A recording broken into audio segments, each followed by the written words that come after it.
The crowds filled the grandstands despite the weather, although raincoats and umbrellas were the order of the day. The track had started to dry come 2 o'clock, making tyre selection difficult. Gerhard Berger's eagerness got the better of him. He jumped the start, for which he was later penalised a full minute. No one else tried an impetuous move as the cars drew away. The front two followed by Nannini and Prost, then Jean Alesi, followed closely by Nelson Piquet, Boutsen for Williams, and then Mansell.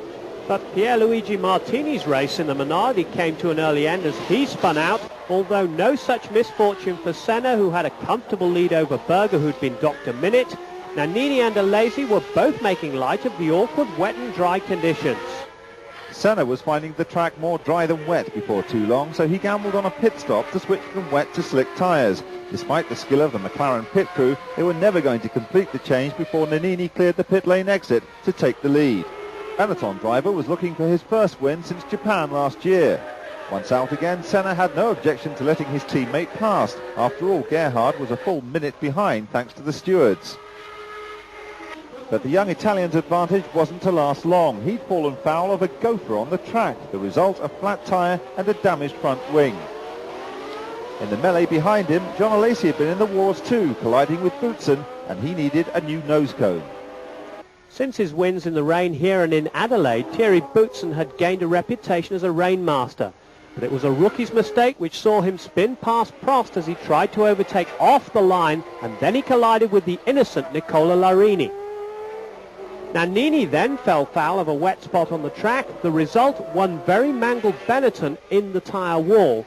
But much worse was to befall Jean Alesi as he joined the Montreal stunt team.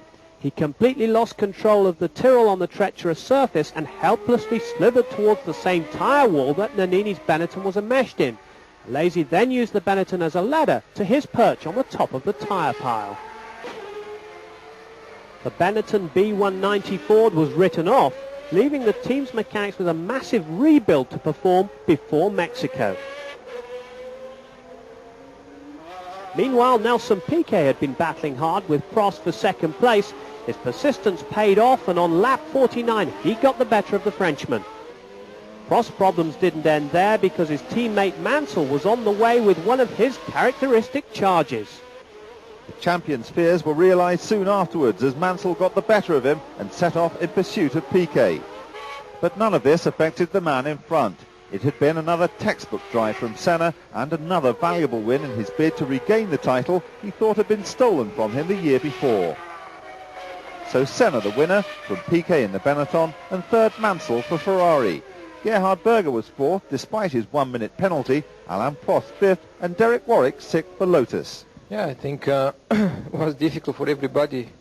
The conditions were just quite slippery to start with wet tires, and then when we changed to slick tires, the circuit is not completely dry, and you must stay on the line, because if you go a little bit offline, you have a problem. To overtake other cars, you have also a big problem, because you must stay on line. It was very dirty offline.